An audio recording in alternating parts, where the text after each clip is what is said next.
સૌપ્રથમ વડોદરાના નિવાસીઓ, વડોદરાના જનતા અને વડોદરાના મીડિયા સમક્ષ હું આજે ચાર્જ લીધા છે.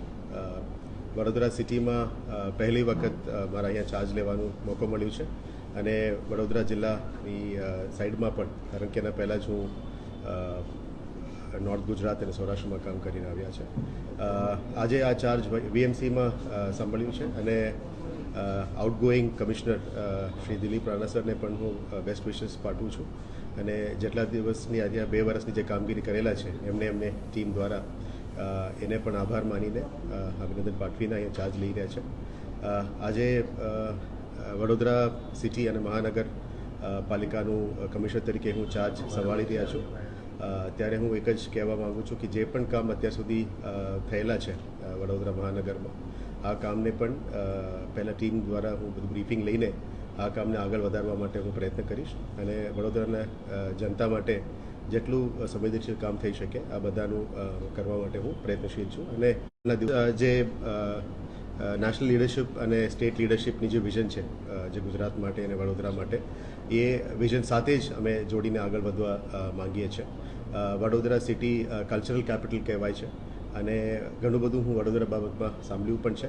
એટલે જેટલા પણ કામગીરી અત્યાર સુધી સિટીમાં થયેલું છે એને પોલિટિકલ બોડી અને એડમિનિસ્ટ્રેટિવ વિંગ સાથે મળીને પબ્લિકના જનતાના ઇનપુટ્સ લઈને અમે આગળ કરવા વિચારી રહ્યા છે. ખાસ કરીને જે વિશ્વામિત્રી પ્રોજેક્ટની કામગીરી શરૂઆત લગભગ 40% પૂરું કરવામાં આવ્યું છે એવું મને બ્રીફિંગ મળ્યું છે.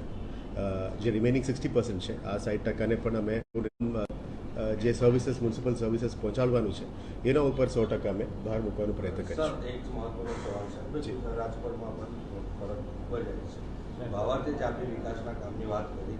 આપ જે શહેરમાં આવ્યા છો મ્યુનિસિપલ કમિશનર તરીકે, એ શહેરનો ઉલ્લેખ મુખ્યમંત્રી સાહેબ મને એકવાર કરી ચૂક્યા છે કે અમદાવાદ, સુરત, રાજકોટ વિકાસમાં આગળ છે, વડોદરા પાછળ કેમ?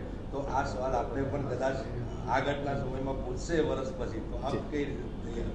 એટલે હું ફરી એ જ કહેવા માંગુ છું, જે આગળની કામગીરી થયેલું છે એ સરસ કામ જ થયું છે. આટલા સુધી તમામ અધિકારીઓ, ચૂંટેલા પાક જે કામ કર્યું છે એ સરસ કર્યું છે. આવનારા દિવસોમાં એને કેવી રીતે વેગ આપી શકાય એના ઉપર અમે વિચારવું જોઈએ.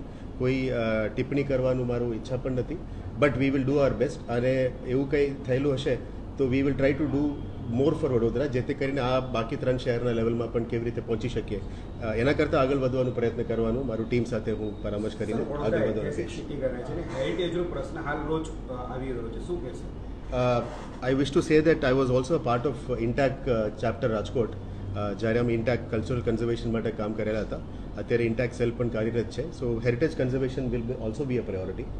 એટલે જેટલા પ્રામાણિક અને હેરિટેજ વેલ્યુવાળો ઇમારતો હશે વર્કઆઉટ કરીશું. આર્કિયોલોજીકલ સર્વે અને જે આર્કિટેક્ટ્સ છે આના ઉપર કામ કરી રહ્યા છે, સિટી એન્જિનિયર્સ હશે, એના સંપર્ક કરીને એન્ડ બેસ્ટ ઇનપુટ્સ જે સિટીના જણેલા જે ઇનપુટ્સ છે સિટીના પણ અને એક્સટર્નલ કન્સલ્ટન્સીસ બધાની ઇનપુટ્સ લઈને કેવી રીતે એને રિસ્ટોર કરી શકાય અને એનું ગ્લોરી પાછા લાવી શકાય એના ઉપર અમે ચોક્કસ કામ કરીશું. સર, શહેરમાં પાણીનો કકળાટ છે અને રોજે કોઈ જગ્યાએ માટલા ફૂટે છે કે પાણીના તેને પહોંચી વળવા કોઈ અલગથી સ્ટ્રેટેજી? આઈ જસ્ટ હર્ડ કે 2-3 જગ્યામાં પણ પાણીનું ટેન્કર ચલાવવાનું અત્યારે પ્રયત્ન ચાલી રહ્યા છે. સિસ્ટમ્સ હશે સિટીમાં, જે સિસ્ટમ છે મારે સમજવાનું થોડું સમય મને જોશે. Probably within a week or 10 days આનું સિસ્ટમ હું જાણી લઈશ. અને અગાઉ પણ I was working in a corporation, તો આ જ રીતનું પણ અહીંયાનું બેસ્ટ પ્રેક્ટિસીસ જે ભારતમાં હશે અને પાણીનું સમાધાન કરવા માટે અમે પ્રયત્ન કરીશું.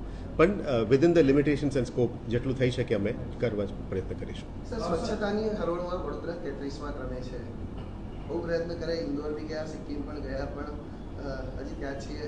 એમાં એ દ્રષ્ટિએ કેવી રીતે આપણે આગળ વધીશું? I again promise you will try to do the best. અને જે સિટીની અંદર ચોક્કસ ટૂર કરીશ, ટૂર કરીને દરેક વોર્ડ અને ઝોન્સનું સમજવાનો પ્રયત્ન કરીશ. એટલે ટૂર કરતાં મને સમજમાં આવી જશે કે સિટીનું કયા વિસ્તારમાં કયા વધારે સફાઈ જોશે અને કયા